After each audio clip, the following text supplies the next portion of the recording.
We're really scraping the bottom of the barrel today, aren't we? We're going to talk about referees. Christ. Not just referees. Don't click off just yet. Stay there.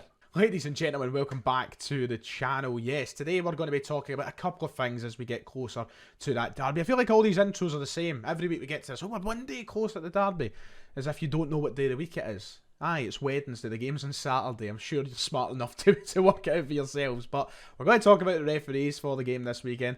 We're going to moan about the referees for the game this weekend. And then on Monday, we'll probably complain about the referees for the game this weekend. That's typically how it goes.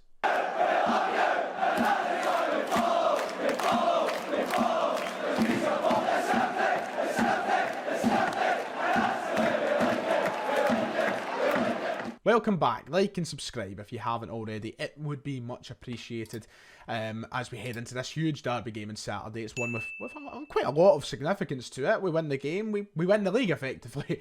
So yeah, I'm looking forward to it. I'm excited, I'm nervous, all those usual feelings. We've got a lot to build towards tomorrow.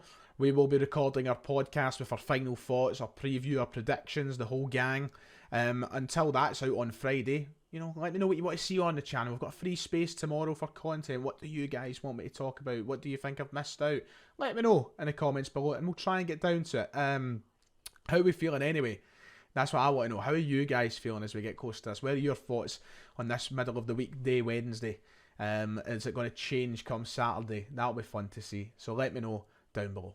So we may as well start off with something that I don't usually talk about, but I'm going to here because it has been revealed who will be officiating our game on Saturday against Rangers. The reason I don't usually bother with talking about who's ref in the game, because they always make a big deal of this in the papers, don't they? They're like, oh, referees announced for the game this weekend. Like, does it matter? They're all as bad as each other. That's why I never bother, because it's one of my pet hates in football, and specifically when supporting Celtic, because for most clubs around the world, they probably don't have as much of a hatred towards referees than what Celtic and Rangers fans do, because it's conspiracies, isn't it? You know, Celtic and Rangers fans have certain bias against certain referees and vice versa. You know, it all works like that. But for me, they're all as bad as each other. There's not a referee that when it's announced, I turn around and go, oh, that's good. I mean, who does? So it's a pet hate of mine when you see all these articles and you see everyone, oh, I can't believe he's ref in the game. Was there any decent option? I think there's some who are significantly worse than others. But at the end of the day, the officiating in this country and the list of referees we have to choose from in top flight football is pretty bad. That bad that I don't care who it is at this point. I know that there's going to be bad calls. I know that there's going to be bad VAR moments in the game. And I've accepted whoever's wearing the black shirt on the pitch isn't going to make a difference to that. Whether it be Kevin Clancy, whether it be Willie Collum, they're all going to make the same mistakes at some point, and we're all going to have a complaint about them on Sunday morning.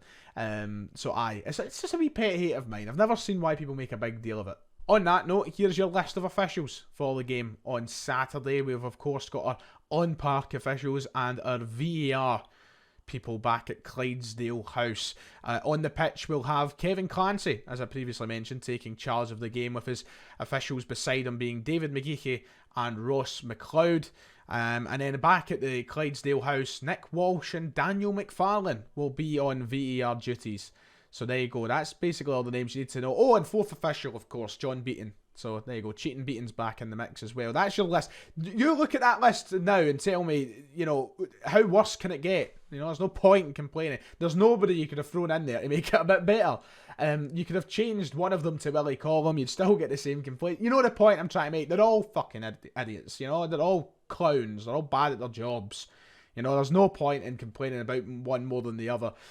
So we're going to have to wait and see what happens. Take of it as you will, this list of officials for the weekend. Now, one thing that obviously we're going to have to wait and see is the use of VAR, because it's obviously been the big point in most of these derby games and most of the games this season that has been run very poorly. And, you know, there has been moments that have stuck out. Will it be better this weekend? Will they try and get it right for a game of such magnitude? No. Probably not. You've seen what happened back in January in the last league fixture between the two of us. Connor Goldson got away with playing volleyball in the box. Will something like that happen at Celtic Park this weekend? Probably.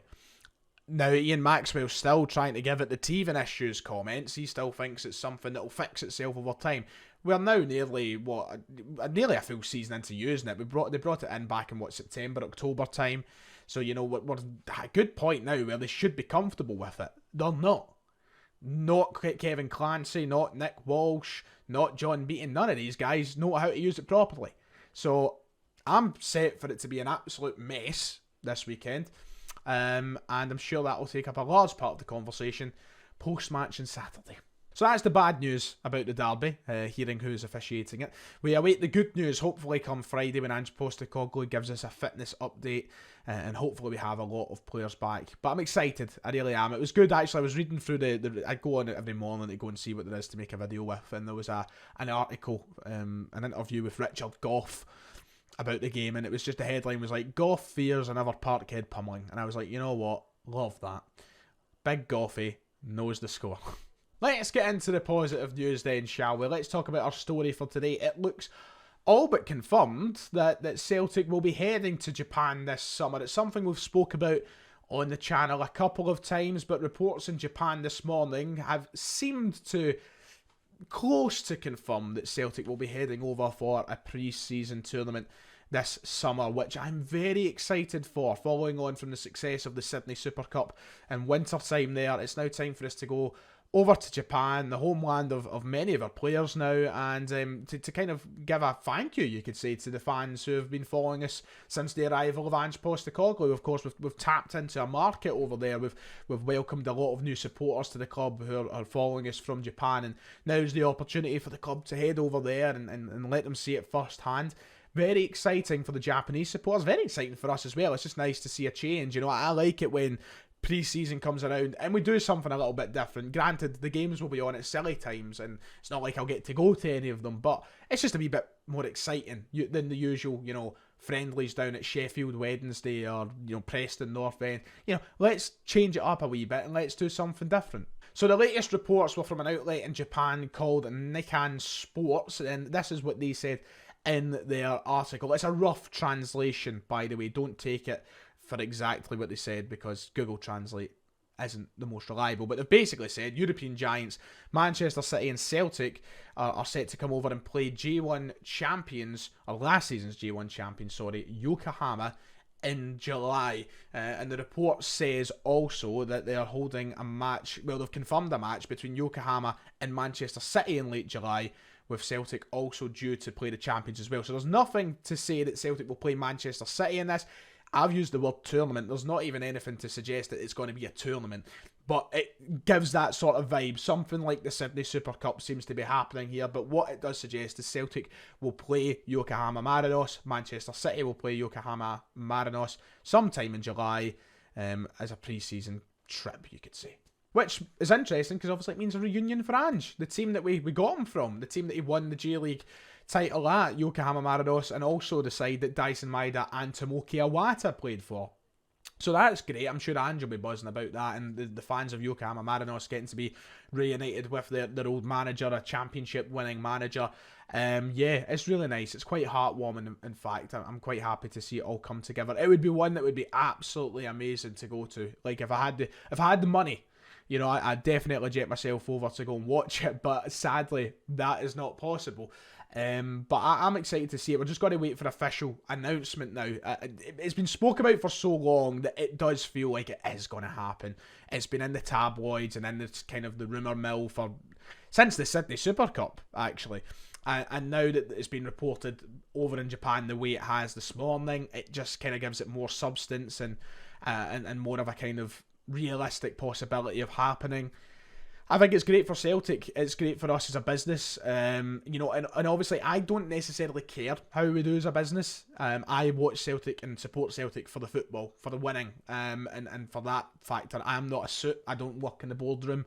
And I don't look at the financial results of the club. But it's still good to see Celtic, expand their fanscape, you could say, and bring in more faces to the club and bring in more supporters. The bigger we are, the better we are. The more money we make, the more players we sign. So from a business point of view, it's great. And obviously we have a lot of Japanese players now. Kyogo, Maeda, Hatate, Iwata, Kobayashi.